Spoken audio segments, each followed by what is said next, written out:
Good morning. Good morning, fourth class. In the morning, I've asked you to read chapter number 13 of your English book, and the story's name is The Real Goat. I hope you all have read the story. Now, let us read it once again, and I'll explain you in case you are not able to understand the same. So, the name of the story is The Real Gold. So, you all know what is gold. Gold is a metal which is very precious. बहुत ही महंगा metal होता है, right? It is a metal which is very precious और वो बहुत महंगा मिलता है. गोल्ड सोना we make jewelleries of gold, ठीक है, idols of gold. So gold use होता है बेसिकली ज्वेलरी बनाने के लिए. It is very expensive metal. So the story is about a farmer whose son is very lazy and he doesn't do anything, and the farmer want the son to learn the lesson that he has to work hard. अपनी life को spend करने के लिए उसको काम करना पड़ेगा, but his son is very very lazy. So let us start the story. Once there was an old farmer who had a son. The son was very lazy. He spent most of his time eating and sleeping. He did not want to do any work at all. So once upon the time there was a farmer, एक किसान था और उसका एक बेटा था और उसका बेटा बहुत लेजी था. He was very lazy and he used to spend most of his time, क्या करता था वो सारा time? He used to eat and sleep, या खाता था या सोता था. He did not want to do any work at all. और वो कुछ भी काम नहीं करना चाहता था. हम सब काम करते हैं ना, हम पढ़ाई करते हैं, घर में पेरेंट्स की हेल्प करते हैं, so we do these things, but वो कुछ भी नहीं करता था. The farmer tried his best to make his son work on the farm, but his wife loved the son too much to let him work in the hot sun. किसान चाहता था, farmer चाहता था कि उसका जो बेटा है वो उसके साथ खेतों में काम करे, उसके साथ फार्म्स पे काम करे. लेकिन जो उसकी मदर थी, जो किसान की वाइफ थी, जो फार्मर की वाइफ थी, she loved his son too much. इतना प्यार करती थी कि वो चाहती नहीं थी उसका बेटा जो है वो गर्मी में काम करे. जब हम खेतों में काम करता है किसान तो बहुत गर्मी होती है ना, वहाँ पे मिट्टी होती है, तो वो उसकी मदर नहीं चाहती थी कि मेरा बेटा काम करे. तो उसकी वजह से उसकी मदर ने उसको इतना बिगाड़ दिया था कि वो इतना लेजी बन गया था.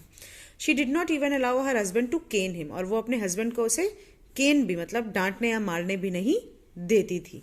As the son grew older he became lazier. तो ऐसा ही चलता रहा, वो ऐसे करती रहती थी उसके साथ. तो क्या हुआ, वो बड़ा होके बहुत ज्यादा लेजी हो गया और कोई काम नहीं करता था.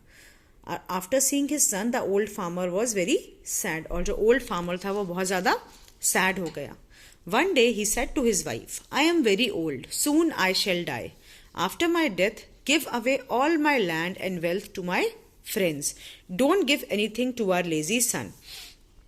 तो जो फार्मर था वो बहुत ओल्ड हो गया. उसने अपनी वाइफ से बोला कि मैं जो हूँ जल्दी मर जाऊंगा, I will die soon because I have become very old, and after my death, मेरे मरने के बाद जो मेरी सब प्रॉपर्टी है, सारी लैंड है, सारा वेल्थ है, सारा मनी है, वो सब मेरे फ्रेंड्स को दे देना और मेरे लेजी बेटे को कुछ भी मत देना. Don't give him anything because he doesn't do anything. he spends his time eating and sleeping. He doesn't do any work, so he doesn't deserve anything which I have. So don't give anything to him. Give all my property and all my wealth and land to my friends. The wife was not happy at all. You must give your son all you have, said the wife. After all, he is your only child. So after listening to this, his wife was very unhappy because she loved his son so much, her son so much. So she said कि ये तो गलत बात हो गई, वो तुम्हारा एक लौता बेटा है, तुम्हें अपना सब कुछ जो है वो उसको देना चाहिए, तुम ऐसे किसी और को कैसे दे सकते हो. No, the farmer said, he is a lazy boy. I will not give him anything until he earns a penny of gold. So उसने बोला नहीं, वो बहुत लेजी है, मैं उसे कुछ भी नहीं दूंगा, तब तक नहीं दूंगा जब तक वो अपने आप एक गोल्ड की पेनी कमा के नहीं लेके आता. मतलब जब वो काम करना शुरू करेगा तब उसे कुछ मिलेगा, वरना उसको मैं कुछ नहीं दूंगा. So he has to earn a penny of gold to get my wealth. The wife said she would ask her son to go and earn a penny of gold. She went to her son who was sleeping under a tree. She woke him up and gave him a penny of gold. तो उसने wife ने बोला ठीक है, मैं उससे बात करती हूँ और वो जाके पेनी कमा के लेके आएगा, मतलब गोल्ड का एक पैसा कमा के लेके आएगा, लेकिन तुम उसको फिर उसके बाद सब अपना सारा वेल्थ दे दोगे. तो वो अपने बेटे के पास गई. वो क्या कर रहा था, वो पेड़ के नीचे बैठ के सो रहा था. उस अपने बेटे के पास गई, उसको उठाया और उसे बोला कि उसको ये गोल्ड की पेनी दे दी उसने पहले से ही. Go to the town tomorrow morning, she said. Then come back in the evening and show this penny to your father. Tell him that you have worked hard and earned it. Your father will be pleased to know that you are not a lazy anymore. He will then give you all the all he has when he dies. तो उसने बोला कि ये जो gold का पेनी मुझसे लो और तुम कल शहर चले जाना, शहर जाके तुम सुबह जाना और शाम को वापस आना और अपने फादर को आके बोलना तुमने ये पेनी अर्न करी है, you have worked hard and you have earn this penny. Your father will be please मतलब he will be happy to see it and he will learn that you are not lazy any more. तुम अब lazy नहीं हो, तुम काम करने लग गए हो और वो अपनी सारा जो वेल्थ है वो तुमको दे देंगे उसके बाद में. So but that was not the good thing which she did. उसने बहुत गलत करा ना. वो फार्मर क्या चाह रहा था, वो फार्मर चाह रहा था कि उसका बेटा जो है वो काम करने लगे, लेजी ना रहे. But his mother was opposite. She didn't want her child to work hard और वो उसको और लेजी बना रही थी. The son took the penny and went to the town the next day. There he spent his time eating and walking about. In the evening he came back home. तो जैसे उसकी मदर ने बोला उसके बेटे ने वैसे ही किया. वो शहर गया और जाके उसने पूरा दिन खाया पिया और बहुत मज़े किए और शाम को घर वापस आ गया. He gave the penny to his father. He said, I have worked hard today and earned this penny of gold. उसने बोला, घर आया और जो गोल्ड की पेनी उसकी मदर ने उसे दी थी वो उसने वापस से अपने फादर को दे दी और बोला ये देखो मैं बहुत हार्ड वर्क करके इसको अर्न करके आया हूँ. The old man took the penny of gold and through it in the fire. Old man ने क्या किया, वो गोल्ड की पेनी ली और उसको आग में फेंक दिया. The penny of gold is not yours, he added. उसने बोला कि ये जो गोल्ड की पेनी है ना ये तुम्हारी नहीं है, this is not yours. The son was not angry. अब उसकी पेनी उसने गोल्ड आग में फेंक दी. But the son was not angry. The son was not angry at all. Why? Because he did not earn that penny. उसने वो hard work से अर्न ही नहीं करी थी तो उसको कोई फर्क ही नहीं पड़ा. He just smiled and walked. वो हंस के वहां से चला गया. The next morning the mother gave the son another penny of gold and some money. Go to the town again my son, she said. Don't come back the same day. You must stay in the town for 2 days. When you come back, show this penny of gold to your father and say you have worked hard to earn it. अब next time उसने क्या बोला, उसको लगा कि farmer को समझ में आ गया कि इसने पेनी अर्न नहीं करी है तो उसने नेक्स्ट डे उसको थोड़ा सा पैसा दिया और एक गोल्ड की पेनी दी और फिर उसे बोला कि अब तुम आज वापस मत आना घर, तुम 2 दिन के बाद आना ताकि तुम्हारे फादर को रियलाइज हो that you have worked hard and you have earn this penny and then he will give you everything he has. So the son went to the town and spent all his time sleeping and eating. वो चला गया और उसके पास उसकी mother ने उसको पैसे दिए थे एंजॉय करने के लिए. वो वहां गया, खाता रहा, सोता रहा. 2 days later he came back. 2 दिन बाद वो वापस आ गया. He gave the penny of gold to his father. I have worked hard and earn this penny of gold, said the son. वापस आके उसने फिर वही आंसर दिया. उसके फादर ने क्या किया, he threw the penny of gold into the fire again. उसने क्या किया, फादर ने उसको पता चल गया कि उसका बेटा काम करके नहीं आया. उसने उस पेनी को वापस से फायर में फेंक दिया और बोला this is not your penny, you have not earned it, he said. The son was not angry. So why he was not angry? Again because he did not earn this penny. उसने कुछ काम नहीं किया था, वो तो उसकी mother नहीं, तो उसको कोई फर्क ही नहीं पड़ा. He smiled and walked away as if nothing has happened. The mother was very sad. Now the mother learned her lesson. She was very sad. She realized that she had taught her son to be lazy. She had taught her son to cheat his father. उसने बहुत गलत काम किया है. Now the mother realized her mistake. She said, "My son, we must not cheat your father anymore. You must really go to work now." उसने बोला कि अब हमें तुम्हारे फादर को चीट नहीं करना चाहिए, उनको ऐसे बेवकूफ़ नहीं बनाना चाहिए. तुम जाओ बाहर और जाके सच में काम करके आओ. और you may not earn a penny of gold in one day, but if you work hard and give all you have earned to your father, he will believe you. तो उसने बोला चाहे तुम्हें एक दिन में गोल्ड की पेनी नहीं मिल जाएगी, मतलब एक दिन में तुम मनी अर्न नहीं कर लोगे, तुम्हें टाइम लगेगा, लेकिन अगर तुम हार्ड वर्क करके आओगे तो तुम्हारे फादर तुम्हें बिलीव करेंगे. The son took his mother advice. Son also realise his mistake and he took his mother's advice. उसने अपनी माँ का सलाह मांगी. एडवाइस मीन सलाह मांगी, सलाह मानी. He went to work on another farm. दूसरे फार्म पे वो काम करने चला गया. He worked hard for a month and earn a penny of gold. Now अब उसको 1 महीना लगा. Imagine he took 1 month to earn that penny of gold. Then he came home. वो वापस घर आया. उसने वो पेनी जो थी अपने फादर को शो करी. He showed that penny to his father. Father, he said, I have worked hard and earn this penny of gold. He said the same thing. The father took the gold to check his son. He went to the fire, but before he could throw the piece of gold, his son rushed up to him and snatched the penny of gold from his hand. Father जैसे ही वो gold की पेनी आग में फेंकने गया वैसे ही उसका सन भाग के आया और उसने उसे गोल्ड की पेनी छीन ली. And he shouted, are you mad? He shouted, I spent the whole month working in the hot sun just to earn this penny of gold. Why do you want to throw it into the fire? Now why he snatched. 2 बार क्या हुआ, 2 बार उसकी mother ने उसको वो पेनी दी थी तो उसको कोई फर्क ही नहीं पड़ा, उसके फादर ने फेंक दी. Now third time he has worked for 1 full month and he has earned this penny of gold. So now he has realise that hard work करना कितना मुश्किल होता है, काम करना कितना मुश्किल होता है, कितनी मेहनत करके अगर आप कुछ लेके आओ और उस चीज को कोई फेंक दे तो कितना बुरा लगता है. So this time he felt bad. He snatched that thing, that penny of gold from his father hand and said, are you mad? I have earned this penny by working for a month and now you want to throw it into fire. The old man smiled. He knew that his son has learned a lesson and he has become a hard-working man now.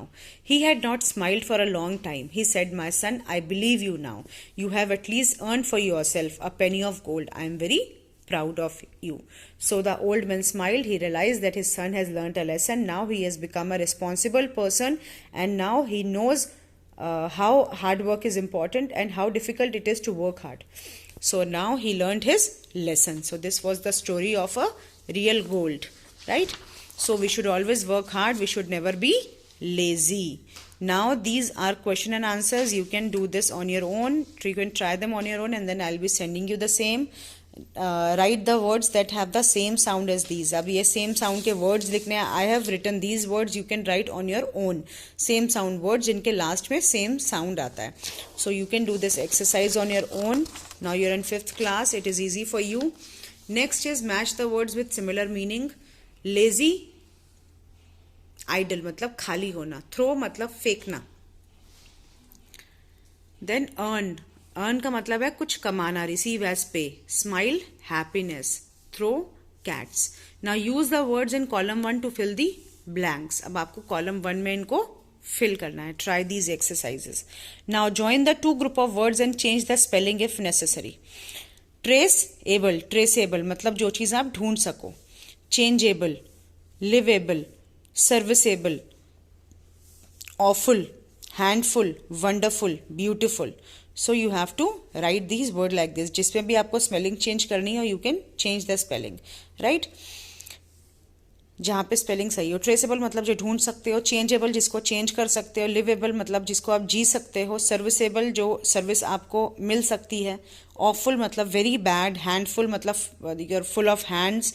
Wonderful means very beautiful, very fascinating. Beautiful, we all know what is the meaning of beautiful, सुंदर होना. Now read the following sentences carefully. The old farmer was very sad. This sentence has 2 parts, subject and predicate. The old farmer is the subject and was very old is the predicate. अब एक sentence के अंदर एक subject होता है और बाकी part predicate होता है. सब्जेक्ट वो होता है जिसके बारे में हम बात करते हैं, जिसके बारे में हम बात कर रहे हैं वो सब्जेक्ट होता है. प्रेडिकेट मतलब वो क्या चीज़ है उसके बारे में जब हम बता रहे होते हैं. सब्जेक्ट के बारे में जब हम एक्सप्लेन करते हैं तो वो प्रेडिकेट होता है, राइट. सो इन सेंटेंसेस के अंदर आपको प्रेडिकेट को अंडरलाइन करना है और सर्कल करना है सब्जेक्ट को, right. My parents love me dearly. My parents, यहाँ पे I am talking about my parents. मैं अपने पेरेंट्स की बात कर रही हूँ, ठीक है. तो पेरेंट्स क्या है? My parents are the subject है. तो इसको आप, मैंने यहाँ पे गलती से अंडरलाइन कर दिया, आपको सर्कल करेंगे सब्जेक्ट को. और प्रेडिकेट क्या है? Loves me dearly. प्रेडिकेट मतलब कि वो क्या करते हैं, वो मुझे बहुत प्यार करते हैं. तो इसको आप अंडरलाइन करोगे. प्रेडिकेट वो होता है in English language every sentence has 2 parts, the subject and predicate. The verb is always in the predicate part of the sentence. We all know verb क्या होता है. वर्ब कौन सा होता है? वो प्रेडिकेट पार्ट ऑफ सेंटेंस में होता है. लव मी डियरली, लव करना मतलब प्यार करना. So this is a verb. ये प्रेडिकेट पार्ट में होता है वर्ब. सो सब्जेक्ट क्या होता है? जिसके बारे में हम बात करते हैं और जिसके बारे में बात कर रहे हैं वो क्या कर रहा है, that is a predicate. Rest of the sentence is predicate. जो वर्ब है वो हमेशा प्रेडिकेट में आता है. I am very old. I am is a subject here and very old is a predicate. My wife was not happy at all. The wife is a subject and was not happy at all is a predicate. Their son was sleeping under a tree. Their son is a subject, क्योंकि हम सन के बारे में बात करें. जिसके बारे में हम बात कर रहे हैं it is a subject. This piece of gold is not yours. Piece of gold is a subject. His son rushed up to his father. His son is a subject.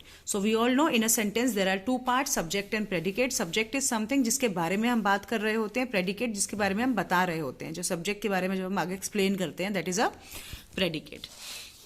Now match the subject in column 1 with the appropriate predicate in column 2. The son was very lazy. Subject क्या है? The son was very lazy. Predicate उसके बारे में बता रहा है. The farmer was very sad. The thief is the subject. Escape from the jail. Jail से भाग गया. Escape मतलब भागना, कहीं से बच के निकलना. Only hard working students secure good marks. Every Indian should be proud of India. So these are subject and these are predicates. Now read the sentences. The farmer is honest. He is hard working. We can join these sentences using and make one sentence. अब दो sentences हैं, हम इनमें and लगा के एक sentence बना सकते हैं. क्यों? क्योंकि यहाँ भी हम फार्मर की बात कर रहे हैं, यहाँ भी we are talking about farmer. So instead of writing it twice we can write it in a single sentence by using and. The word and is a conjunction. और ये एंड क्या है? It is a conjunction. Conjunction वो होता है जो दो चीजों को ज्वाइन करता है. It is a word which joins words, group of words और sentences. He spent most of his time eating. He spent most of his time sleeping. So अब दो sentences हैं, एक ही आदमी के बारे में बात हो रही है. तो instead of writing like this, we can write he spent most of his time eating and sleeping. Eating and sleeping. ये सब sentence same है, तो हम यहाँ पे and लगा के लिख देंगे. I can walk, I can talk. I can walk and talk. I love Rohit, he hates me. I can write I love Rohit and he hates me. Gold is metal, oxygen is a gas. Gold is metal and oxygen is a gas. The father was very sad, he was worried. The father was sad and worried. Will you have tea? Will you have juice? Will you have tea or juice? तो हम यहाँ पे juice भी add कर सकते हैं, right? यहाँ पे हम और add कर सकते हैं. So और, but, and, these we can use, right? तो यहाँ पे instead of writing I love Rohit, हम लिख सकते हैं I love Rohit but he hates me. So here I love Rohit but लेकिन वो मुझसे नफरत करता है. But he hates me, right? I did it by mistake. So I love Rohit but he hates me. तो आपको यहाँ पे and और but use करना है. These are called conjunctions. Conjunction is a word which is used to join words, group of words or sentences. So like this you can do this activity. Now composition. Read what Rohit says about his interest. Rohit ने अपने बारे में ये बात बोली है. Look, think and write a paragraph about the interest of these children. Rohit क्या कर रहा है? इसने क्रिकेट का ये स्टफ पहना हुआ है. He has bat, gloves, pads, helmet. I am great fan of Sachin Tendulkar. I want to become a cricketer like him. My sports teacher says I am good in batting and must be included in the junior school team next year. My parents also want me to become a cricketer. I want to fulfill their dreams. तो इसने ये पहना है, इससे पता चल रहा है कि ये क्रिकेटर बनना चाहता है, राइट? और ये क्रिकेट खेलना इसको अच्छा लगता है. तो ये इसके बारे में ये यहाँ पे लिख दिया है. Now there are 3 things. Alisha is sitting in front of computer. This is Aman. He is wearing a stethoscope and coat of doctor. And this is Sarita. Sarita is painting. तो आप इन तीनों के बारे में अपनी लैंग्वेज में अपने आप कंपोज कर सकते हो कि ये क्या कर रहे हैं. This Alisha is sitting in front of computer. You can write whatever you want to कि ये क्या कर रही है या क्या करना चाहती है. Aman is a doctor. This girl is painting. So you can write about them like this is written. So this is, you have to write with your own imagination. It is your writing skill. Now this was all about your chapter. Now do this chapter in your book and in your notebook.